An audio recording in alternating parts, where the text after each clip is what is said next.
बोला.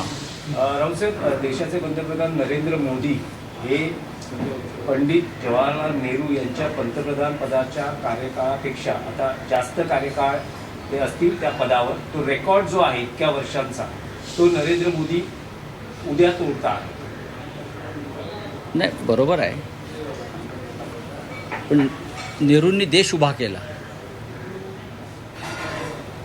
आज जो देश तुम्हाला दिसतोय तो मोदींनी उभा केलेला नाही, तो पंडित जवाहरलाल नेहरू यांनी उभा केला. त्याचं काय, वर्ष वाढली, वय वाढलं, पृथ्वीचंही वय वाढत आहे, देशाच्या स्वातंत्र्याचं वय वाढत आहे आणि अनेक माणसांचं वय वाढतं, पदावर बसलेल्या व्यक्तींचं वय वाढतं. पण आपण आपल्याला मिळालेल्या संधीचा देशासाठी आणि जनतेसाठी किती उपयोग केला ह्याच्यावर येणाऱ्या पिढ्या आणि इतिहास आपल्या कार्याची नोंद ठेवतात. आपण कितीही अशा नोंदी नष्ट करण्याचा प्रयत्न केला तरी पंडित नेहरूंची नोंद इतिहासाने ठेवली, लालबहादूर शास्त्रींची ठेवली, इंदिरा गांधींची ठेवली, राजीव गांधींची ठेवली, नरसिंह राव आणि मनमोहन सिंग यांचीसुद्धा ठेवली. कारण हा देश घडवण्यात या सगळ्यांचं योगदान आहे आणि या सर्व काळामध्ये त्यांनी या देशातली लोकशाही जिवंत ठेवली. हे त्यांचं सगळ्यात मोठं योगदान. त्यांनी आपल्या देशातली लोकशाही ही मजबूत केली, जिवंत ठेवली आणि त्यासाठी अनेकदा त्यांना संघर्ष आणि सत्ताधाऱ्याने त्याग करावा लागला देशातली लोकशाही जिवंत ठेवण्यासाठी. पंडित नेहरूंनी कोणत्या विरोधी पक्ष अशा पद्धतीनं फोडले नाहीत ज्यात मोदी आणि शहा फोडत आहेत. अनेक राज्यामध्ये त्यांच्या विरोधातली सरकार आली. लोकसभेत आणि राज्यसभेत सरकारच्या विरुद्ध बोलणारे अनेक बुलंद नेते आले आणि त्यांनी नेहरूंच्या तोंडावर टीका केली. त्यात अटल बिहारी वाजपेयीसुद्धा होते, हे लक्षात घ्या. पण हे आमच्या विरुद्ध बोलत आहेत म्हणून त्यांचे पक्ष, त्यांच्या संघटना, त्यांच्या संस्था ताब्यात घेण्याचा प्रयत्न कोणी केला नाही. खरं म्हणजे हे एक तप झाल्यावर मोदींनी केदारनाथच्या गुफेत जाऊन 12 वर्षाचं आत्मचिंतन केलं पाहिजे त्यांच्या प्रमुख सहकाऱ्यांसह. आणि मग 12 वर्षात आपण काय करू शकलो याचा लेखाजोखा एका पत्रकार परिषदेत त्यांनी सादर केला पाहिजे. 12 वर्षात मोदींनी एकही पत्रकार परिषद घेतली नाही. याला काय उत्तर आहे भारतीय जनता पक्षाकडे? एकदाही जनतेसमोर येऊन जनतेने विचारलेल्या प्रश्नांना उत्तरं दिली नाहीत. त्याच्यामुळे 12 वर्ष झाली, अजून 12 वर्ष होतील. देशाला उपयोग काय झाला? लोकशाहीला, देशाच्या स्वातंत्र्याला उपयोग काय झाला? फक्त पंडित नेहरूंचा पदावर राहण्याचा विक्रम तुम्ही मोडला असेल, पण पंडित नेहरूंच्या कार्याचा विक्रम मोडणं अशक्य आहे.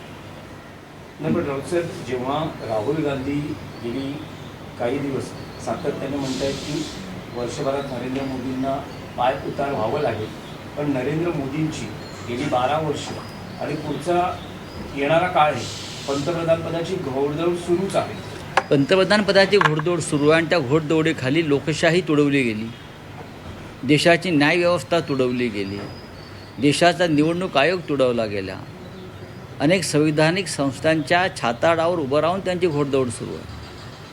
हे तुम्ही विसरू नका. म्हणून त्यांनी एक पत्रकार परिषद घेण्याचं धाडस दाखवायला पाहिजे. देशाच्या प्रधानमंत्र्यांनी आतापर्यंत आपली मर्दानगी आणि हिंमतबाजी दाखवलेली आहे. 12 वर्षात प्रधानमंत्र्यांनी तशी दाखवल्याचं मला दिसत नाही. ऑपरेशन सिंदूरसुद्धा आंतरराष्ट्रीय दबावाखाली त्यांना गुंडाळावं लागलं.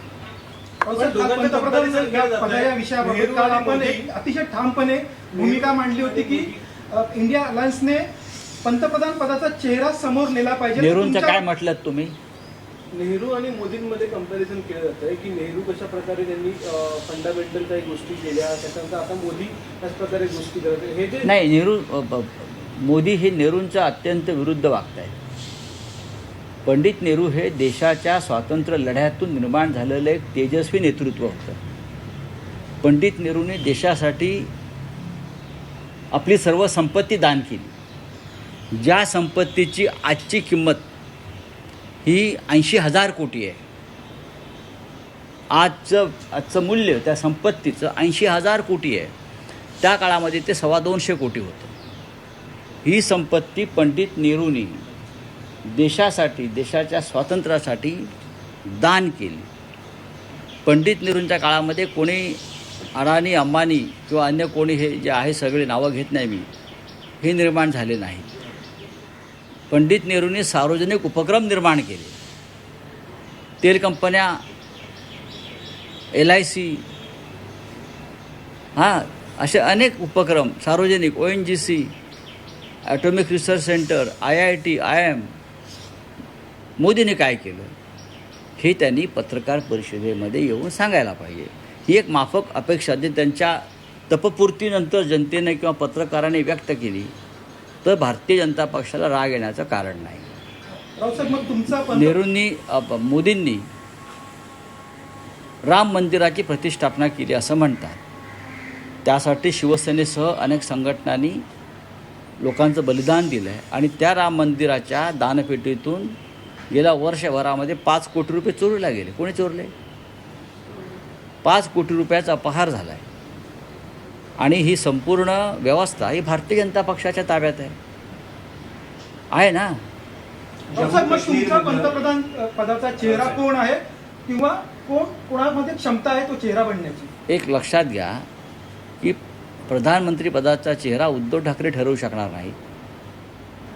उद्धव ठाकरे यांनी सांगितलं आहे की इंडिया आघाडी तो ठरवायला पाहिजे एकत्र बसून, आणि तो एकत्र बसून ठरवला जाईल. क्षमता कोणामध्ये, कोणती नावं आपल्याला वाटतं? जर मोदी होऊ शकतात तर एक सामान्य माणूस होऊ शकतो. नाही, रावसाहेब तुम्ही म्हणाल की नरेंद्र मोदींनी काय केलं त्यापैकी एक मुद्दा तुम्ही राम मंदिर निर्माणाचा मांडला.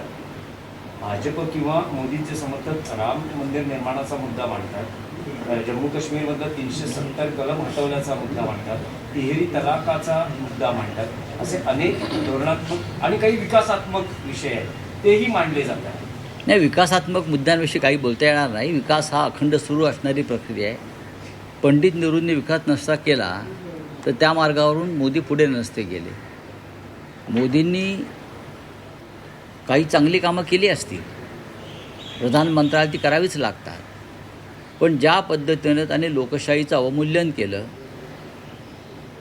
संविधानिक संस्थांचं अवमूल्यन केलं, त्याच्यामुळे त्यांच्या चांगल्या कामावर काळी छाया पडली.